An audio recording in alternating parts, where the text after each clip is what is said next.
Yasir Omer was born in South Africa in 2004.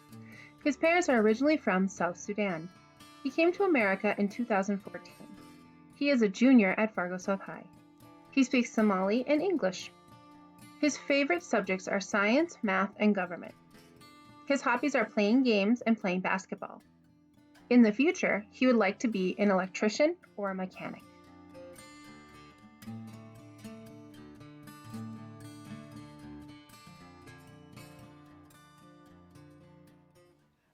As I heard someone scream, I was slowly walking from the bathroom to class. As I saw people fighting in the corner, I noticed that the students were fighting were older than me, in the 7th grade. As a 4th grader, I felt frozen. I didn't know what to do. All of a sudden, 2 male teachers came in and broke up the fight. It was violent. It was violent. "Stop what you're doing," one teacher yelled. "He started it," the one teacher back. One student yelled back. "Hata Joji," the other teacher said as he broke up the fight. School in South Africa wasn't always exciting. There were fights once in a while because students would try to mess with each other, just like typical kids. School in South Africa was different from those in America.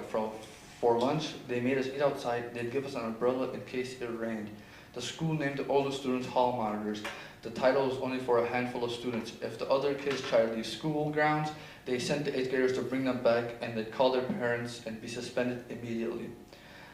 That's a lot of difference from America's high school style of an open campus, where students can come and go from school whenever they want. My school in South Africa had subjects like math, gym, English. They let us choose our classes. We had to wear uniforms. The shirts had to be tucked into our pants. The school system was different. In America, the students, than in America. In South Africa, they used numbers to grade as the grade level went up from 1 to 7, and there were a lot of students in my school. The school I went to didn't have libraries.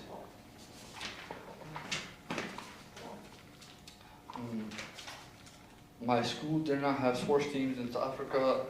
They did not have parks, so we played soccer in the streets. When we were at school, we sit quietly and wait for the teachers. Sometimes we stay in one class, and the teachers would come to us, or we would have to move. We also were in the same students for each class. Sometimes, either Saturdays, Sundays, I hang out with my friends, and we go play soccer ambitiously. On the streets, some days I would go outside and just watch TV. After school, I had to go to Duxi, where I learned about the Quran and practiced Arabic and Somali. We stayed there for about 3 hours.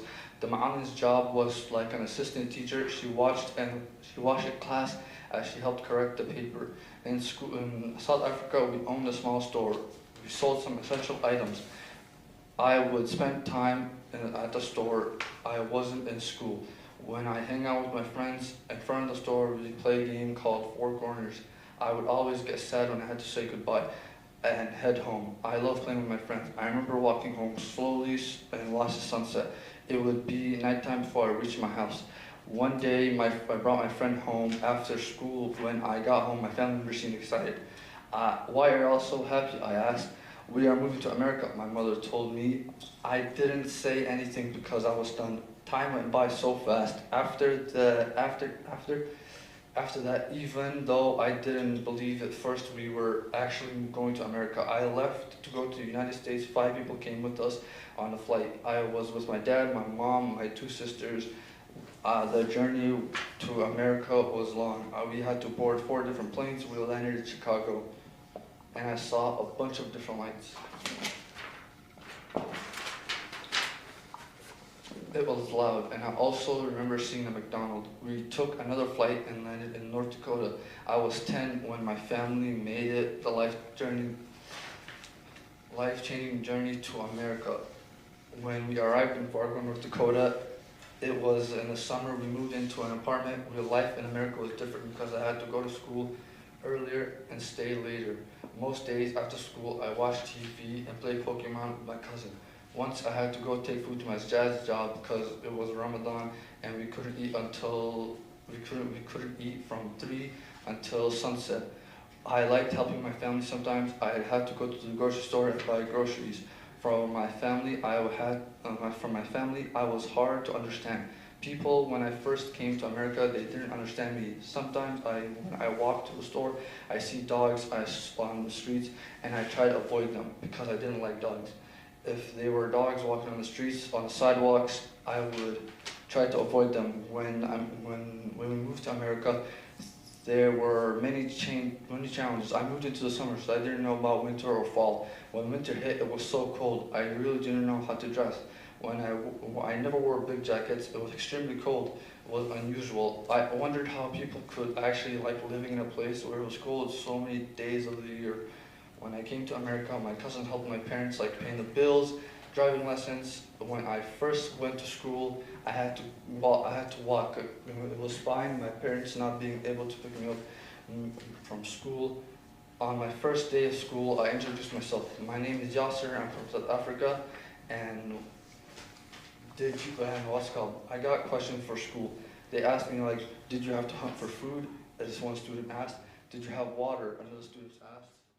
No, we didn't have to hunt for food. I said we had water, and you don't know some parts of Africa were modern. I replied, I couldn't believe they asked those questions. Right away, I felt out of the place.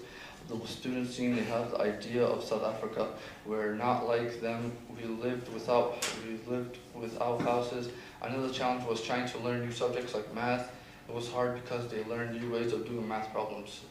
Differently, also, I had to go to school, things and like learning social studies and learning a new, different history. To use English was difficult, especially talking to people. Even though I miss my family and friends in South Africa, I'm still happy that I was able to move to America. The journey on the plane was scary, and after the first flight, I did not want to go on another plane. I had to go on 2 more planes since then. After, it was terrifying. I'm glad I didn't have to go on another one. I didn't have to move, and that's how I found a new home, completely in a different world.